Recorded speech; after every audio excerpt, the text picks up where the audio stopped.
how has your profession and your hustle affected your love life?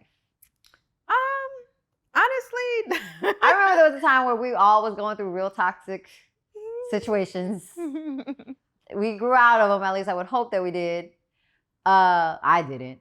But like, do you regret not having kids at this point or not being married yet? No, absolutely not. First of all, I want to say I gotta go back to that. But you be mad at me because I was a friend that when Roxy was going through something, I'd send her flowers, but then her man be mad at her because they're not gonna believe I sent her flowers versus another man. Yeah. So I'm causing more trouble. Yep. That story of my life. I got good friends. I had terrible relationships. Terrible relationships.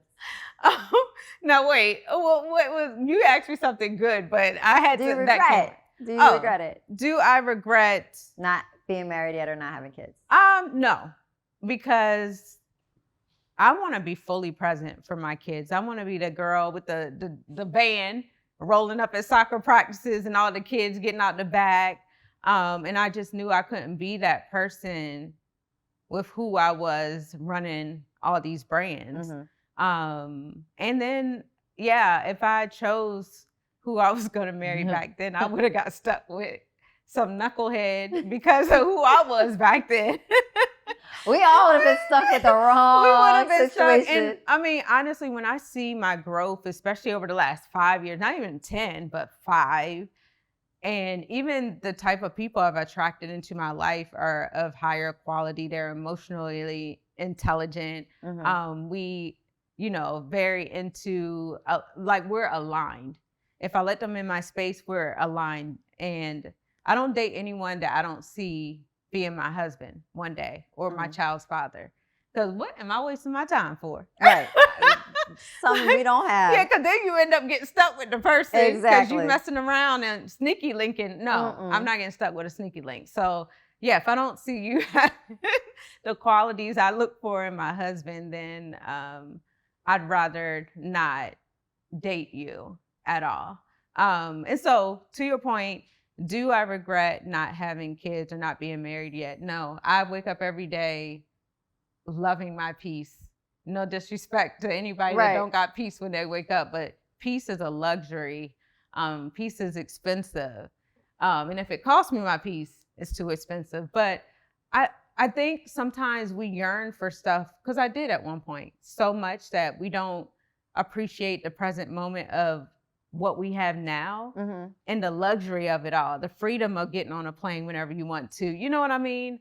And so right now in this season, because I think it will happen for me quicker than what I think, I'm embracing where I am now. Mm-hmm. I'm embracing my single life, because when you get married, a lot of times you're grieve the life you used to have. Yeah. I see a lot of people mourning and grieving their life they had prior to husband and kids. And so I just want to take a moment to just sit in this and where I am, because I am very happy with the life I have now. Yeah. I don't feel like I'm missing out on anything. And have not missed out on a lot.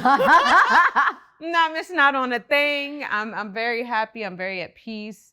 And so when it does come, but I also know when it does come, what I need to feel supported. Yeah. Like for a long time, I was scared to say out loud, I want a nanny when I have a child, because I feel like when you say that, people think you want someone else to take care of your kid. No, I want help with the domestic stuff, the picking up the toys, the cleaning, the cooking, all those things.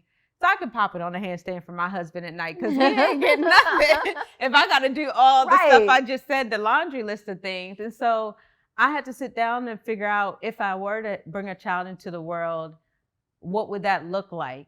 What would my days look like? And then I also had to create space for it. So the life I live now, I feel like if a husband or kid would come into the picture, I wouldn't be doing a lot of rearranging. Mm-hmm. Like, there's space for them right now. Yeah. Before it wasn't. That makes so much sense, because when I think about the lifestyle that I have now versus back then, I was like, I didn't have no type of attention span. None. No want nor need.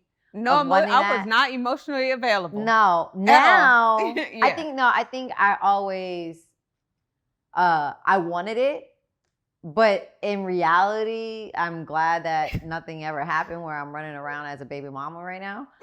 It's truthfully, because I always wanted it the traditional way. Yeah, It's just the way I was raised. Yeah. But when you look at the lifestyles that we had, yeah, it was challenging. It was challenging to be in relationships with the type of jobs and the people that you surround yourself with and who's around. I feel like entertainment industry relationships are weird. And I'm like, just randomly, they just got back together, Nelly and Ashanti. But I remember him saying at one point when people were like, y'all been together 10 years? And he's like, our 10 years isn't like normal people 10 years. Like normal people see each other every day. He said, when you're an entertainer, one person might be on tour, another person on tour. So it's not the same 10 years. Yeah. And I find that to be true now that, I date ordinary people.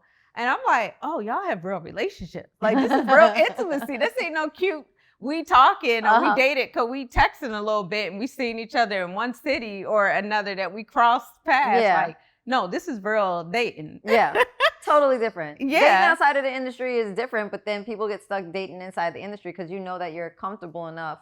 That person understands your schedule, understands your lifestyle. At least you would think they would until egos start getting involved and stuff like that. And then you get hit with that situation. If I was the whole time, I'd be like, tell me more. Don't miss it. There's nothing to miss right there. So I feel you on that.